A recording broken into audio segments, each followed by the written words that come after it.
Hey, Brian, when are they going to have that ordinance ready? Huh? All right, good evening, everyone. Good evening. Good evening. We are on the record. This is a special meeting of the Jersey City Municipal Council. Today is Tuesday, 25th of June in the year 2019. Time, scheduled start at 5. We are starting at 5:41 p.m. I am silencing my cell phone. That's a huge hint to all of you out there to please silence yours. At roll call, we have council members Ridley. Here. Prinzeri. Here. Bagiano. Yun. Here. Solomon. Here. Robinson. Rivera. Waterman. Lavara. Here.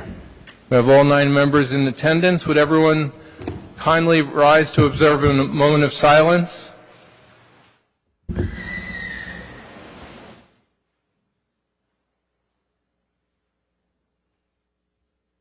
Perhaps in the memory of Bridget Gaughan Ludlow, daughter of 5-time councilperson from the Heights, Bill Gaughan, tragically died on Saturday, 48 years of age.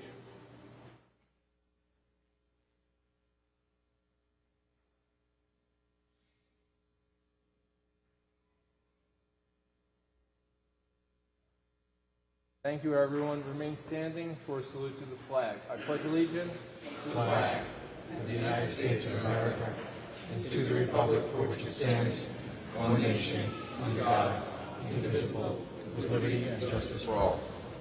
Thank you very much, everyone. Councilman of the world, Bill Gaughan. Hey, Pops, what are you doing here? Yeah? This is a special meeting not covered by the annual notice, but properly noticed because all of you are here.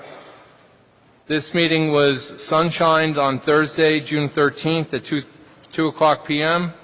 to the Mayor Council, the Business Administrator, the local newspapers, and posted on the World Wide Web. We properly advertised both iterations of these Airbnb ordinances. So I can state that we are in full compliance with the Sunshine Law, and we can proceed lawfully with this meeting. Council members, we have 2 ordinances on the agenda. They are numbers 19077 and 19078. And if I can just characterize 77 as being the ordinance that is sponsored by the chair and co-chair of the committee, the co-chairs of the committee, Mira Prinzeri and James Solomon, and 19078 is sponsored by Councilman Yun, also a member of that committee. So I assume we'll go in order. And council members, let me read the title into the record for item 4.1.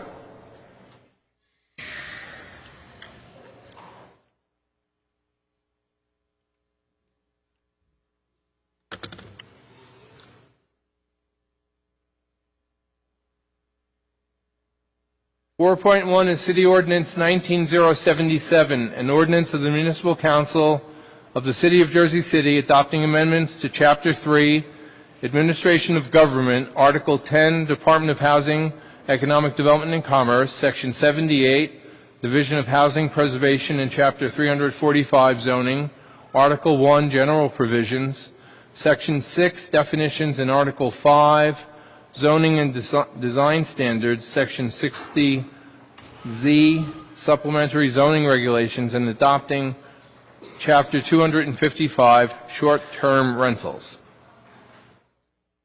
Council members, members of the public, this is a public hearing on this iteration of the ordinance. I don't know if any of the committee members want to give any explanation as to the difference. I I'm assuming everyone knows out there, but if we want to go right to the speakers, we can do that as well. So if it's, Any council members, pleasure to clarify anything before speaking? I'll speak to the rules of order.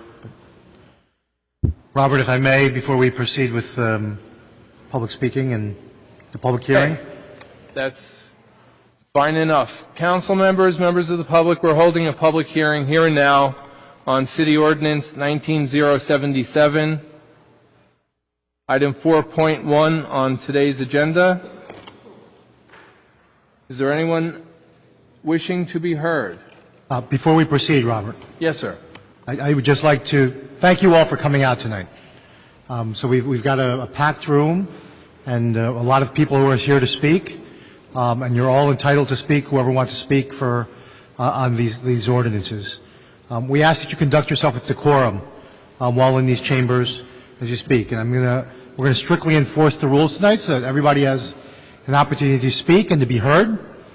And so I'm just going to read from our council rules of order, which is chapter 350-20, rule 18 of the municipal code. And section C reads, persons addressing the council, any person making personal, slanderous, or profane remarks, or who willfully utters loud, threatening, or abusive language, or engages in any disorderly conduct which disrupts or disturbs the orderly conduct of any meeting, shall be called to order by the council president. If such conduct continues, the council president may, at his or her discretion, order such person barred from further audience before council during that meeting. Members of the audience, no person in the audience shall engage in disorderly conduct such as hand clapping, stamping of feet, whistling, using profane language, shouting, and other similar demonstrations which disturb the peace and order of the council meeting. Please conduct yourself in accordance with these rules, and we should have a peaceful and orderly public hearing here. Thank you for your cooperation. Robert, I turn it over to you. Okay, council members, members of the public, this is a public hearing on the item 4.1, City Ordinance 19077, sponsored by council members Prinzary and Solomon, the co-chairs of the Airbnb Short-Term Rental Ad Hoc Committee. Someone has to be first. Who shall it be? Come forward. Thank you. My name is Stephen Sanders. Stephen, where do you reside? Sussex Street, 66 Sussex Street, Jersey City. Are you a PHEN or a VEN? B. Thank you. Yeah. Please begin. Okay, thank you for the opportunity to speak and register my opinion. I would like to support the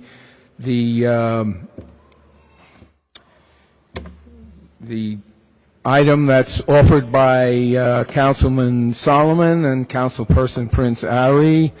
I'm a longtime homeowner, 31 years in Jersey City. When I came here 31 years ago, it was understood that property taxes would be part of it.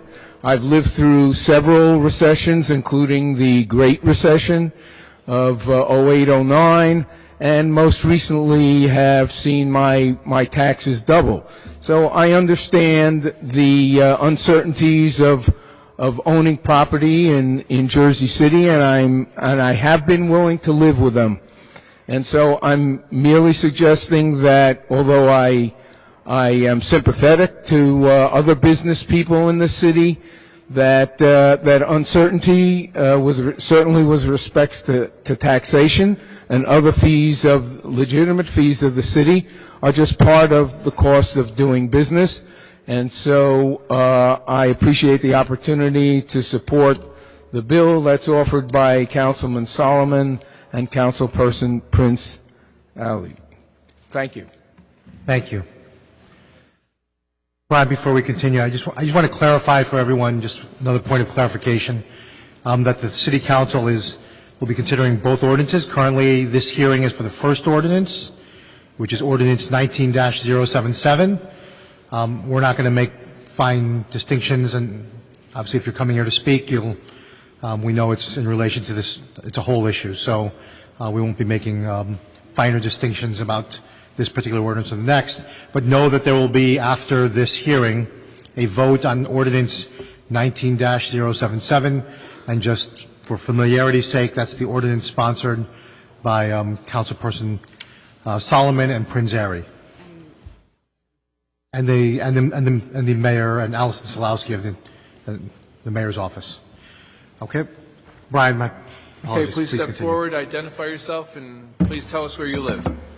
Good evening. My name is Brian Rands. I'm a resident of the Heights neighborhood at 502 Central Avenue, Brian, could you spell your last name for me? R-A-N-S. Thank you.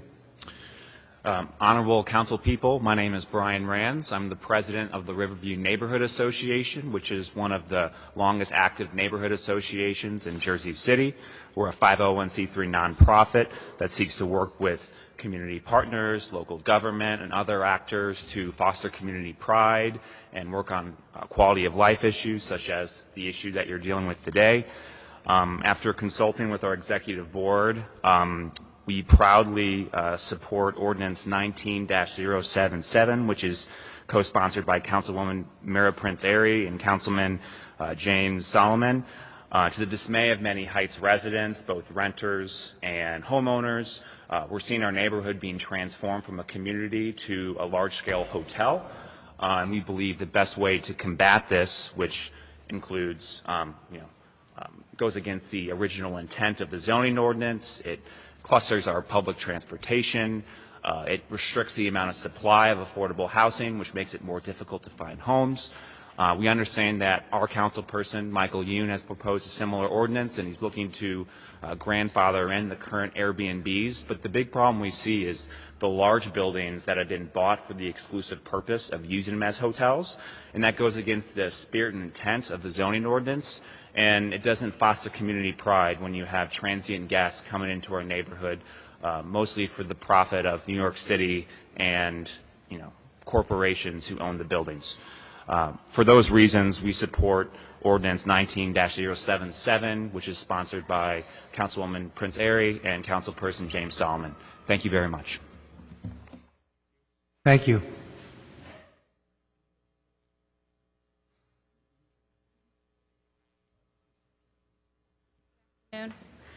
My name is Maya Seifert. Seifert is S-E-I-F-E-R-T.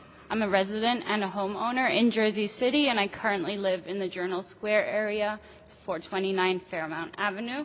I want to encourage the City Council to vote for the ordinance that includes Airbnb restrictions and against the ordinance that grandfathers in the existing users. The whole point of a new city law is to fix problems that we're facing in Jersey City. If you grandfather current Airbnbs, then you're letting those problems continue. Thank you. Thank you. Please. Good evening, sir. My name is Sagar Sonone. I live in Jersey City. All right, I'm going to need some Excuse help me, wait a with minute, the Robert. spelling of your name, Robert. please. Sagar, Robert? S-A-G-A-R. Robert, Yes. could I ask everybody that's going to speak if you guys can form a line? If not, we're just going to end the public speaking. So if you guys can form a line so we'd know that you guys are next to speak. And that's, Thank you for your cooperation. If you could just Thank make a you. line behind let's the spell your name for me. speaker. First name? A-G-A-R. S-A-G-E-A-R. S-A-G-A-R. That's your first name. Yeah. Last name is Sonone. S-O-N-A-W-A-N-E. S-O-N-N. S-O-N-A-W-A-N-E. Okay. Thank you. I have been here for 5 years. It's getting very hard for people to afford to live in Jersey City. It's only going to get worse if we keep letting people take up all the apartments for Airbnb. Like, it's one thing for someone to share a spare room or apartment,